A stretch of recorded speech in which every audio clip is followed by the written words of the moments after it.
The bZ4X, Toyota's first mass market battery electric vehicle, launched with a lot of issues. The wheels were falling off, they pulled it off the market until they fixed that issue.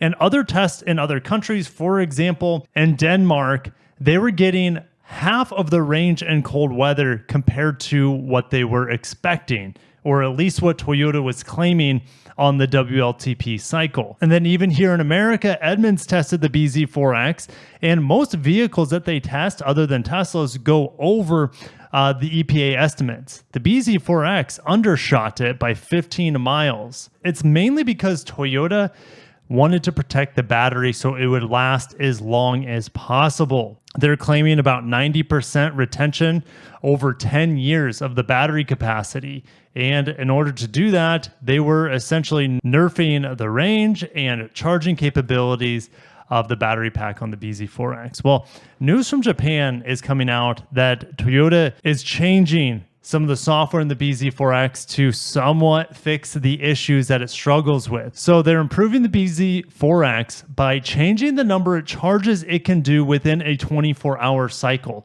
And that is a 10 to 80% charge. Toyota only allowed you 2 times in 24 hours to charge 10 to 80%. Now they've doubled it to 4 times. So now road trips should be an actual thing in this vehicle.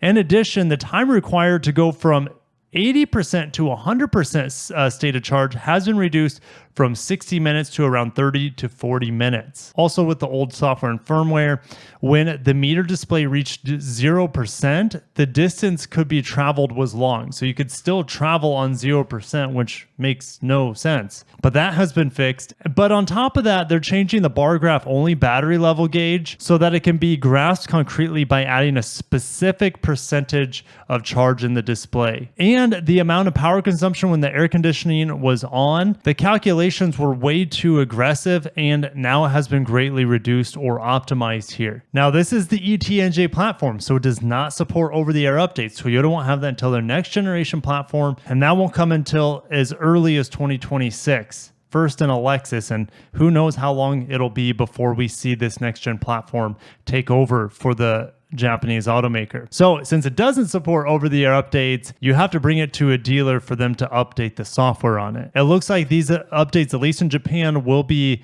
available in May, and the Subaru Solterra will also be getting these updates. It's the exact same vehicle. But since I closed out my EV channel last week, I'm going to also include some Tesla information here as well. It's always good to be in the know with BYD and Tesla. These two automakers, one from China, one from America, are changing everything in the automotive industry. So I'm not going to get too much into this, but essentially what it means is their cost on 4680s is going to be reducing, and just in time for the Cybertruck. I'll put this link in the description if you want to read all about the updates on the 4680, but it is not the end all be all to making Teslas cheaper. It's a part of it, but Tesla would rather import them from China where they're cheaper to make.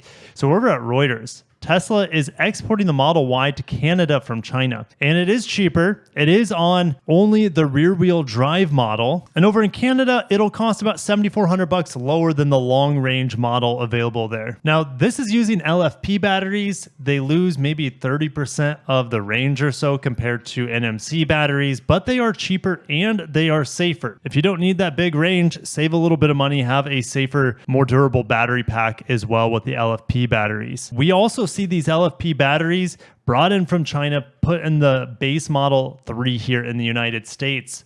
But because of that, it doesn't qualify for the full EV tax credit. This rear-wheel drive base model, the LFP battery, gets about 245 miles on a charge, but that's if the weather is nice. Canada's weather, it's not great, so I would expect this mileage to go down to maybe 200 miles when it's cold, depending how cold it is as well. Could we see Tesla bring in a cheap rear-wheel drive LFP battery built in China here in America? Absolutely not, because there's a 25% import tax on Chinese-made vehicles as far as I'm aware. That doesn't stop Polestar, for example, from importing the upcoming Polestar 3 or the current Polestar 2. But just about every single company would prefer to build them here. They get tax breaks, and then the customer can also take advantage of the EV tax credit of $7,500 in best case scenario. And how eco-friendly is transporting a heavy battery electric vehicle across the ocean. All right, over at Inside EVs, California hits a 1.5 million EV milestone 2 years ahead of schedule. And in 2023, 21% of cars sold in California have been EVs. I don't know how much further they can push into that. I know they want to be fully battery electric by 2030, 2035, somewhere in there. Another crazy stat is 40% of all zero emission cars sold so far in the US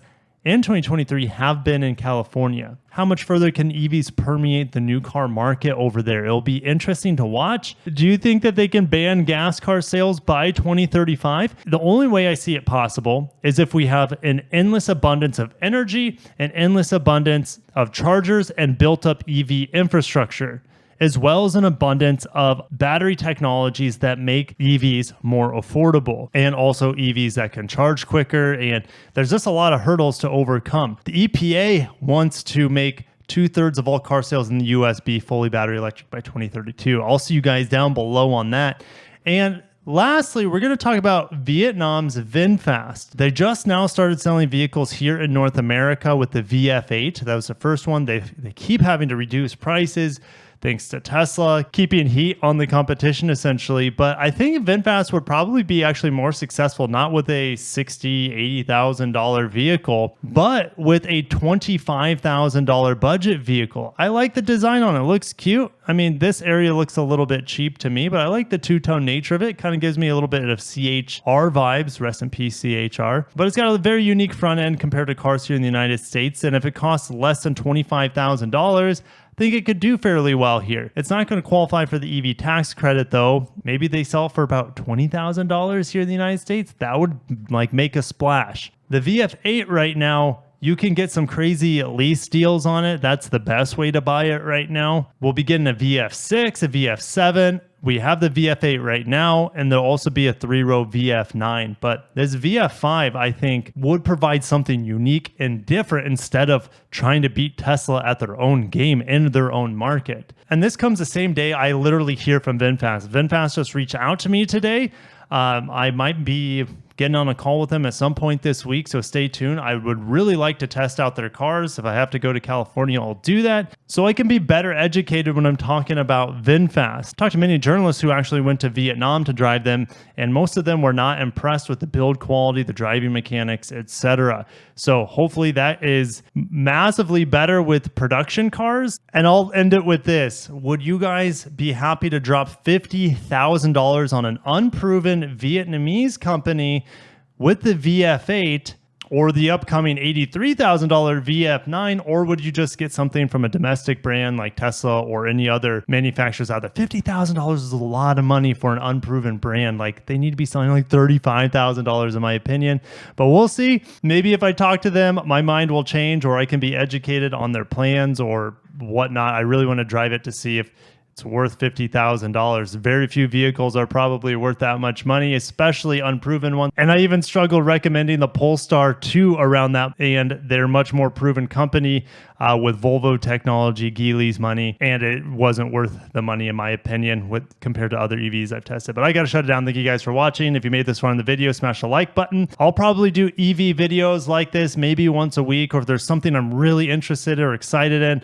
I'll update you guys periodically here on the channel. But it's not like Kirky Cars when I was trying to make several videos a week on electrification news. It was just so much work for me, and I'd rather pump in that time here on the main channel. So rest in peace, Kirky Cars. You guys are going to get electrification, or at least the important electrification news here periodically here on the main channel. Thank you guys for watching. Have a great day, and peace.